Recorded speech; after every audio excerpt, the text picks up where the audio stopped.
Are you thinking about whitewashing your brick fireplace? Well, you're not alone. It's become a very popular project, and here at Braun's Painting, we've done quite a few of them over the years. So kick back, relax, and see how simple it can be for you to get game-changing results on your fireplace.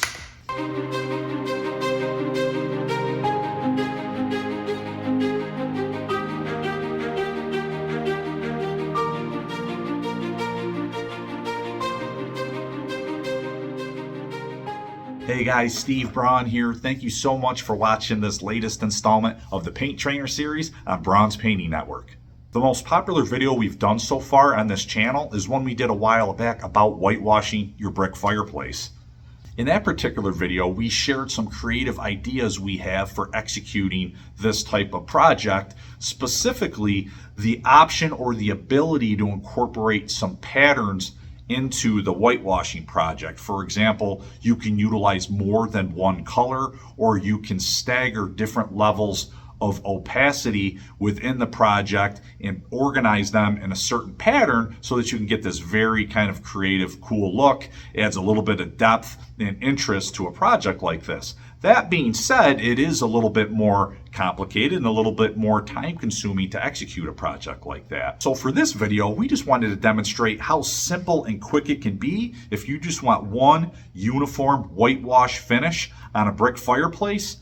That's what we're going to show you right now. If you've been watching our videos and not subscribing, don't do me like that. Subscribe today. All right, so let's talk about the supplies that we need for this project. And for a fireplace of this size, which is pretty typical, you will not need to get any more than 1 quart of interior paint. For a lot of people, you can just buy the standard white paint right off the shelf. One thing that we've done that's worked well for us is if you have a lighter colored wall, you could also use whatever color the wall is and incorporate that as your whitewash solution so that you have better uniformity. You wouldn't want to do that with a darker color because that on brick isn't really going to look good. But for this project, the walls were in a very popular Benjamin Moore color called Edgecomb Gray, which is kind of like a beigey gray color. They refer to it as grayish.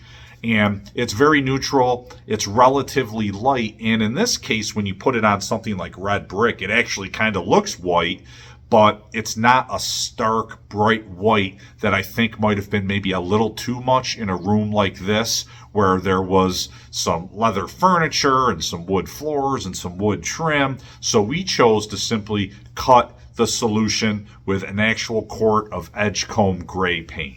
As far as the sheen or finish of the paint, which is basically the gloss level, we will most commonly use either a matte, eggshell, or satin finish.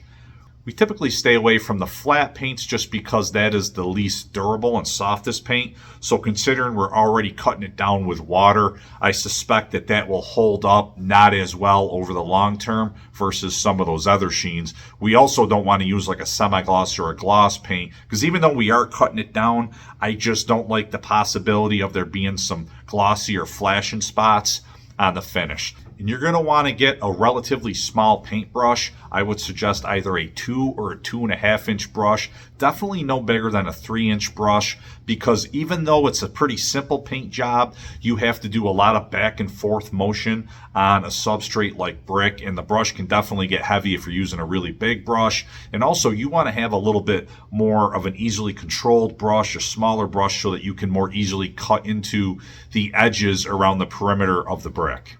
You're going to also want a plastic measuring bucket and a stir stick.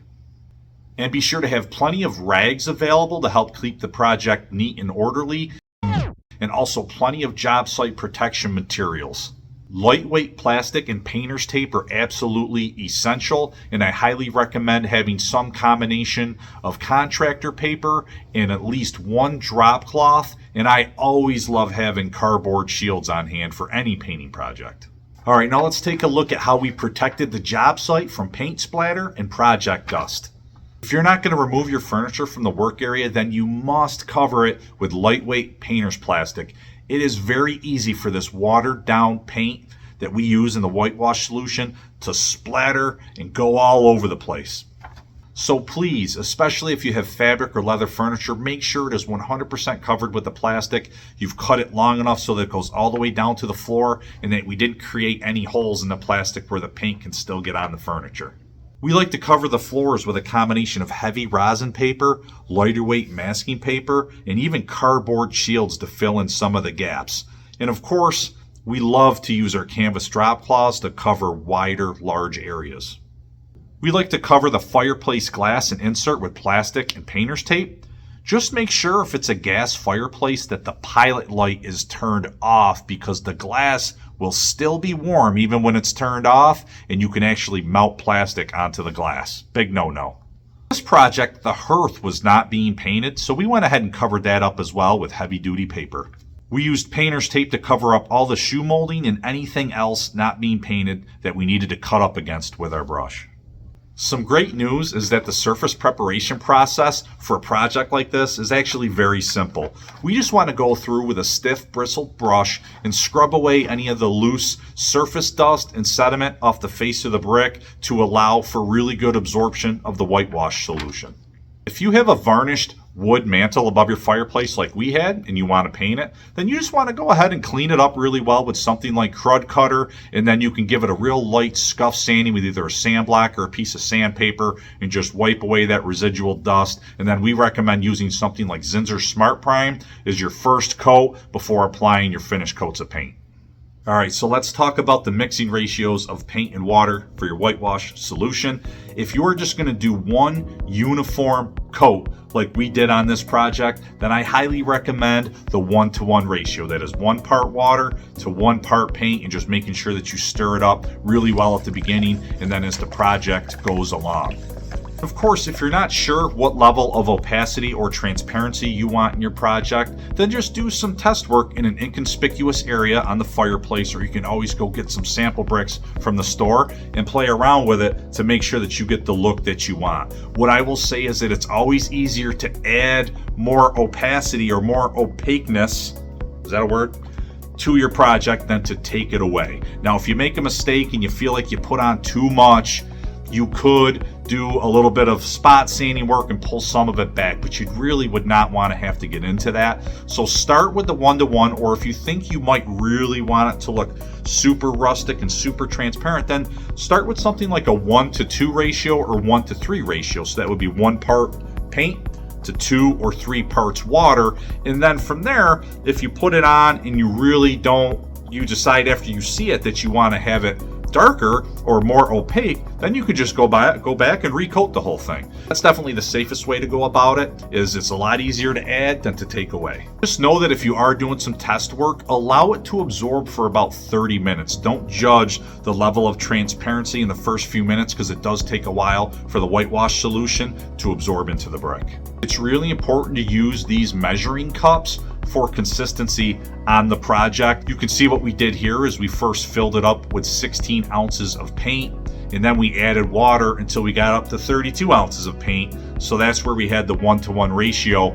But once we did that, now we know if we need to go back and make more of this solution, which we did because we ended up having 2 different buckets going at the same time. When we made that second bucket, we knew that we had the same consistency of water versus paint and that we didn't eyeball it. If you try to rely on eyeballing it like you do with your chili, you could end up having inconsistency in the absorption rate and kind of end up with a goofy looking project. All right, so now the fun part, we get to put paint all over this thing, and this will be the easiest painting of your life.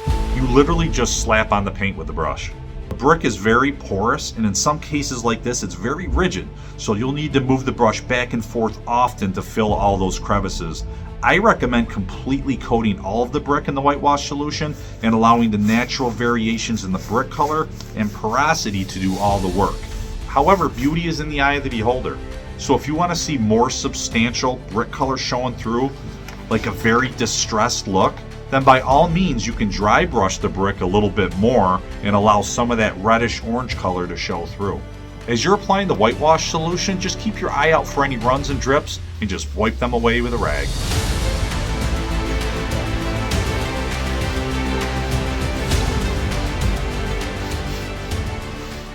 You can also experiment with ragging off some of the finish before it fully absorbs to change up the appearance.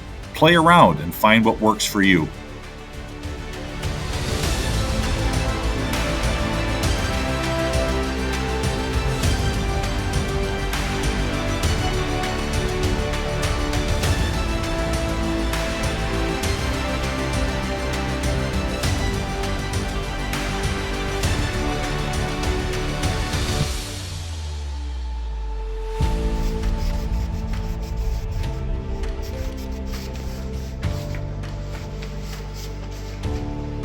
If you're painting the mantel, I highly recommend getting a mini roller setup like this, also known as a whiz roller setup.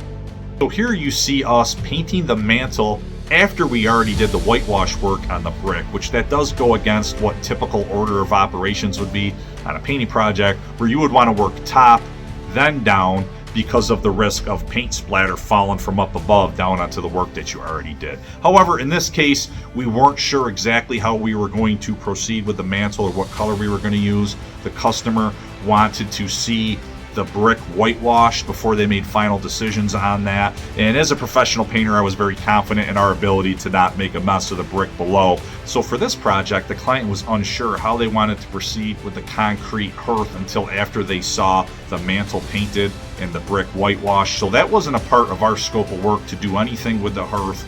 The customer will likely end up just cleaning the hearth with some combination of water and detergent, or maybe vinegar, baking soda.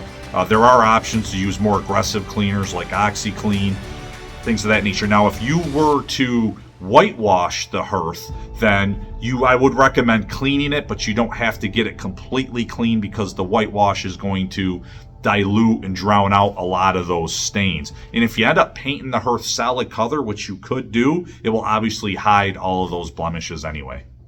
Anticipate that you will have some level of bleed through the painter's tape. In the same day, get that painter's tape off and go back through, and if there was any paint that seeped through on either something like shoe mold or the metal around your fireplace insert, get that off right away and it'll clean up nice and easy for you and make sure that everything looks perfect.